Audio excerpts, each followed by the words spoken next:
2019 has been shaping up to be a pretty great year for lights, and when it comes to the pocket-sized LEDs, I may have found the best one yet. Let's get undone.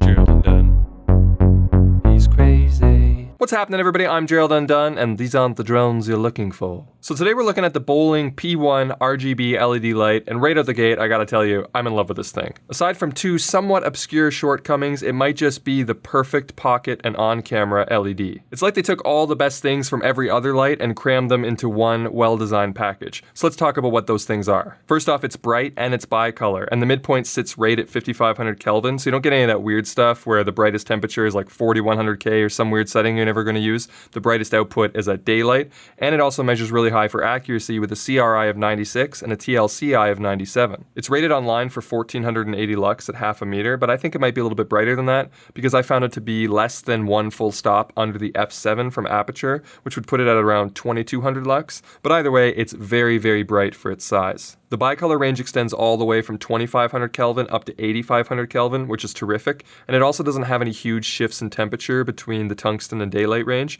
Often I've complained about in other panels that when you start to get closer to daylight, you can see a jump from white to orange or vice versa. This one doesn't have it, it's smooth all the way through. So already I'm pretty happy with it, and it gets even better because it also has an RGB mode, and better still, it uses HSL to dial in those settings, which I prefer over the individual RGB controls. Basically for this, what you do is you would choose the hue, and then dial that in. That would choose whatever color that you want, and they put a convenient little guide on the back side here that shows you between 0 and 360 what each hue will represent on the color scale, and then you can control the saturation and luminance to choose the intensity of that color. It works really well and can provide very rich and intense colors. And the controls for doing this are great as well. On the top you have an on-off switch, and then on the side you have a set button which switches between the modes, so the bicolor mode, the RGB mode, and then a third mode that we'll get into in a moment. And then down the side there's a dimmer wheel, which is great because this is always going to control the brightness regardless of what setting you're in. Some other lights have it where you have to toggle between that, so the one wheel controls the temperature and then the brightness. But this one is great because it's always a dimmer no matter what you're doing. Then finally there's this multi-function dial on the side which you can press in to change which attribute you're adjusting, and then either flick it for individual single-step adjustments or hold it in a direction to move it quickly through the ranges. The dimmer wheel also has an acceleration to it, which is kind of cool, so if you move it slowly you can move in 1% increments, but if you move it more quickly you can jump faster through the range. And it's also great that the light can be dimmed all the way down to 0% and then move it up in 1% increments from 0, 1, 2, 3, 4. And there's also a noticeable improvement where going from 0 to 1%, the light actually does kick on by only about 1%, where in some panels when you go from 0 to the next notch up, it sort of really kicks on and it gets quite bright. This light doesn't do that. It's very smooth and very subtle all the way through the range. So this light literally fixes everything I've ever complained about in an LED panel. The third mode that it has is lighting effects, which is a fantastic little add-on, and there's 9 to choose from. There's a slower lightning flash, faster lightning, the glowy flicker of a television screen. Then it has the fast RGB cycling that I showed you in the intro, and then it also has a slower RGB cycling as well. There's a candlelight effect, as well as police lights, ambulance lights, and fire truck lights.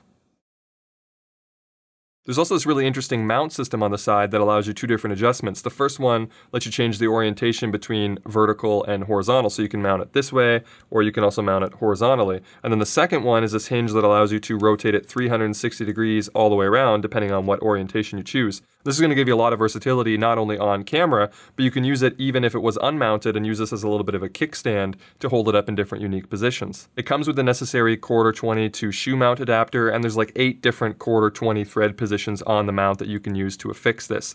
And it also comes with this carrying case, which has an Allen key included in it that you can use to adjust the tension of the hinges. It also comes with a USB charging cable because this light has a huge 3000 milliamp internal battery which you charge using USB-C. And I was impressed by how long this light lasted. At 100% power at 5500 Kelvin, I got it to run just under 2.5 hours before dying from a full charge. And it's also capable of intelligent charging too, so depending on what adapters you have for your phone or computer, you can probably rapid charge the device as well as use it while powering it continuously.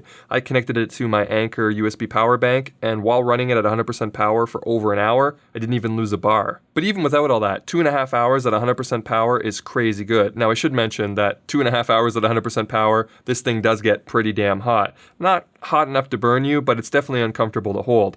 But even during that time, the mount on the side stayed pretty cool, so you can always hold it by that if you need to. It was in the charging, however, that I encountered the first of the two obscure limitations that I was telling you about. It doesn't seem to work with a USB-C to USB-C cable. It only works with a USB-C to USB-A, which is what it comes with, and any USB-C to USB-A cable work, not just the one that it comes with. But it doesn't work if you use USB-C to USB-C, which I was concerned about because a lot of my devices are power delivery and so they go C to C. However, there is a workaround. If you use a USB-A to C adapter on the A end, effectively making your own USB-C to USB-C cable, then it does work, and it even works in the power delivery ports. Kind of a weird limitation, I know, but easy to work around, and I don't imagine that would cause that many people much grief.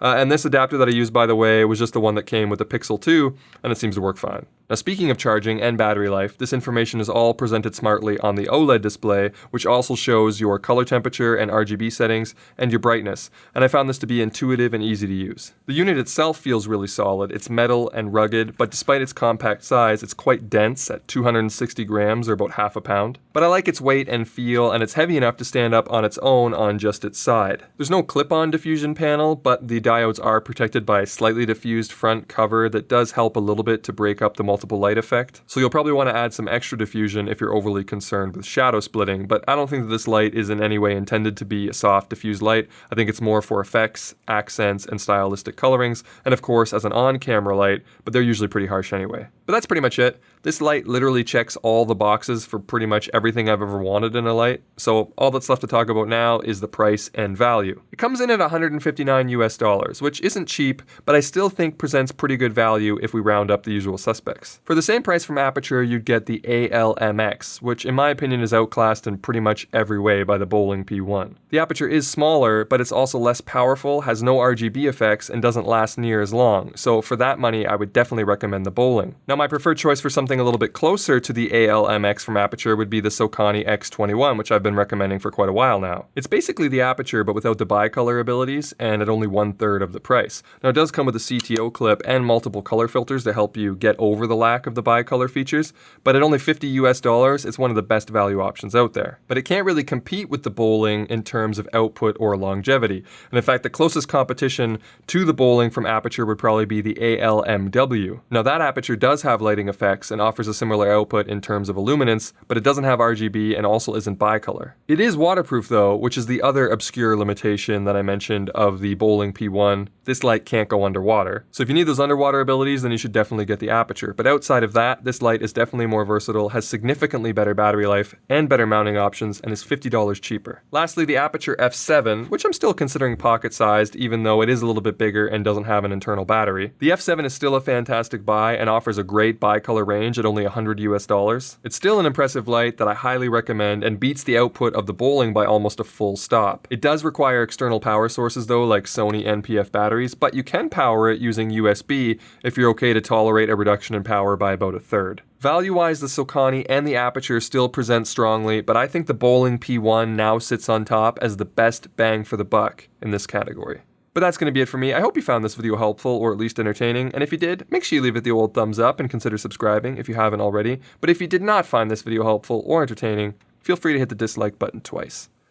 Alright, I'm done.